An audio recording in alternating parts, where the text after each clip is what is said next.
goddamn what an episode of The Rising of the Shield Hero. If there was any debate who was the best female character of this season, I think this episode easily answers that question, and it is most definitely Raphtalia after this episode. This episode did a whole lot. I really like the setup lingering in past week's episodes, stuff that source material readers are going to want to spoil because they think that, because anime original fans like myself haven't seen it yet, they have to spoil it, but clearly, like this episode, it showcases those past events and reveals it in a very satisfying way, like why Naofumi couldn't see Raphtalia as the age that she currently is, why he couldn't taste food, and I like that. I like the build-up over the past few weeks and just the overall execution of that ending scene, which was truly touching, because as this episode once again highlights, Naofumi is a man who is most definitely screwed in this world. Everyone doesn't believe him, and the only one that really does would be the blacksmith and Raphtalia, and he couldn't trust anyone, and at that moment of defeat, he truly was ready to give in and become the evil that he thinks he needs to be because the world views him as the worst devil there is. And Raphtalia comes to his side, slave pack's gone, she still sticks with him. I love that, and I love how in this kind of nurturing moment, she's just giving him the love that the world isn't showing him. The world is an absolute beast and a monster, and the only thing he truly needs is someone to truly prove that they are with him, and that they believe him, and that they will stick with them. And the fact that his slave, even after losing the slave pack, still came by and said, "I believe you," that means everything. And the emotional depth to not only the voice acting from Naofumi as well as Raphtalia, amazing performances overall, just you felt the heartbreak over this episode of Naofumi getting more and more pissed off, especially at the thought of losing the only one who sort of cares for him, even if he thought it was just because of the pack. I love seeing that nurturing moment and then him realizing, holy shit, who the hell are you? Like, where did Raphtalia go? And it's because he was so tunnel vision. He was just set on escaping this world. He was so numb to this world. He couldn't taste food. He couldn't experience any love or joy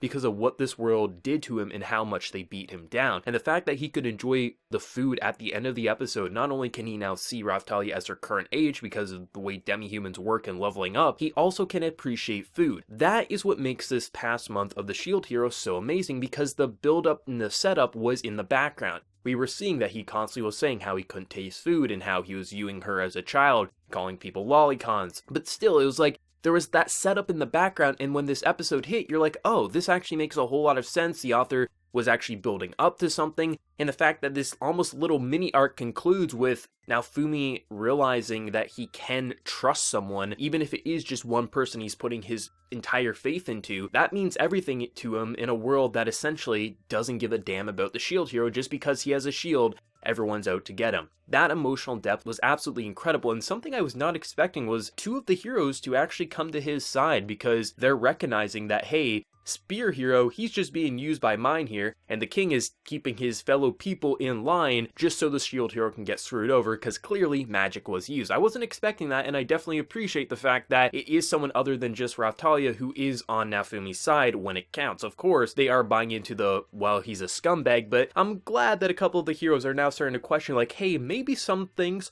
aren't all that they appear to be, and maybe this guy clearly isn't as bad as we once thought, because if his slave is this connected to him, he clearly can't be abusing her, and things are a little shady. I definitely appreciate that, and I kind of like the idea of how the Spear Hero, he's so set in stone that, you know, he's using slaves and he's just a horrible person, but he's actually a slave himself. Mine is using him as a slave, and it's kind of funny to just hear some of his dialogue where he's saying, like, you know, you're using slaves, you're a horrible person, when he doesn't realize the irony in that he's actually a slave himself. The reason I don't like the Spear Hero isn't because he's not the main character. I've had a couple people mention that if we were focusing on the Spear Hero, we would hate the Shield Hero like the world does, but I disagree. I would hate the Spear Hero just as much as I currently do because I don't like his mentality and how easily he's being manipulated. I didn't like the shield hero at the start of episode 1 because he had that personality I hated, but because he was broken down, he ended up becoming something a lot more unique and interesting. We haven't seen that with the Spear Hero. He is just someone who's being used. He's the pretty boy who thinks he's the hot shot of the world. I don't like those characters, so it doesn't matter if we were focusing on him or not, but I am glad he's in this anime because it makes scenes like that action sequence so much better, because when you see him get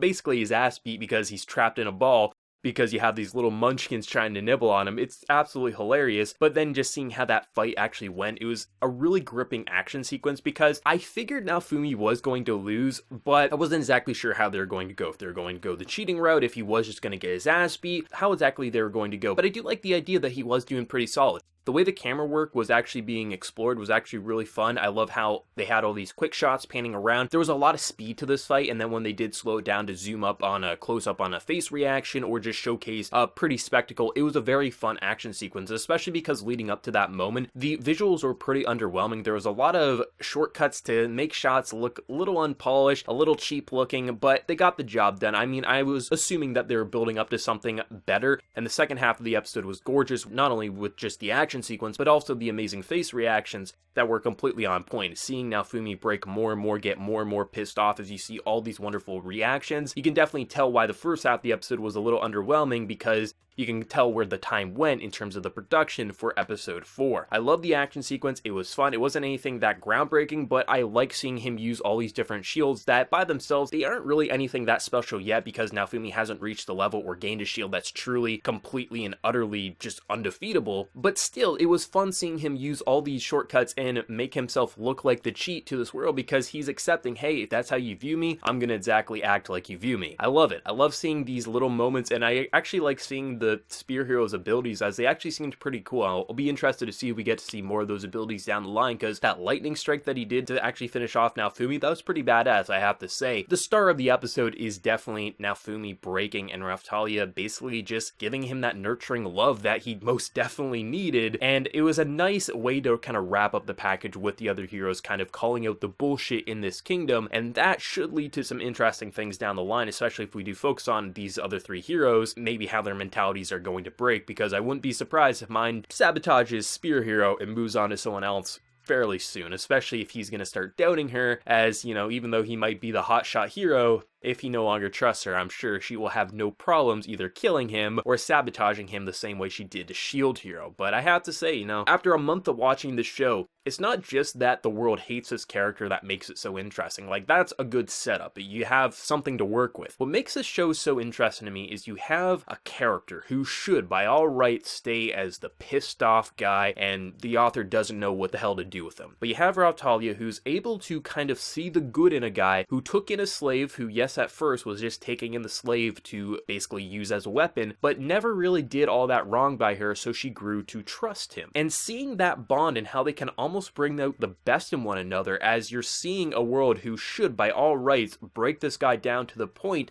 that he is a walking husk of his former self, but because of Raphtalia, he's actually able to stand tall at the end of a scene that should and almost did completely shatter him to the point that he became the villain that they truly wanted him to be, which probably would have resulted in him getting killed. That is a moment that, because we built up to it over 4 weeks here, because Naofumi couldn't taste food, because Naofumi couldn't see Raphtalia as her current form, that reveal means so much more, and I can tell that going forward, this isn't going to be a one-time thing. We're going to consistently see things build up in the background, so when the execution comes and we see what the author was planning, it means that much more. The fact that there's actually setup in past episodes, the past episodes are good by themselves, but when you see the execution to whatever they were building up to, be it 4 weeks down the line or 10 weeks down the line, it means that much more. There's actually planning and structure to the series, and it makes it so damn good. The voice actors are killing it. Mai and Sakuta's voice actors, from Buddy Girl Senpai, now Raphtalia and Naofumi, absolutely killing it. The just heartbreak, man, you wanted to hug Naofumi. No one can deny that, and I'm glad Raphtalia was there to comfort him in his time of need, because honestly, I think he would have died, because I think he would have became just the evil that they viewed him as, and he would have done something rash, and they would have put him down. I think that's what would have happened, but because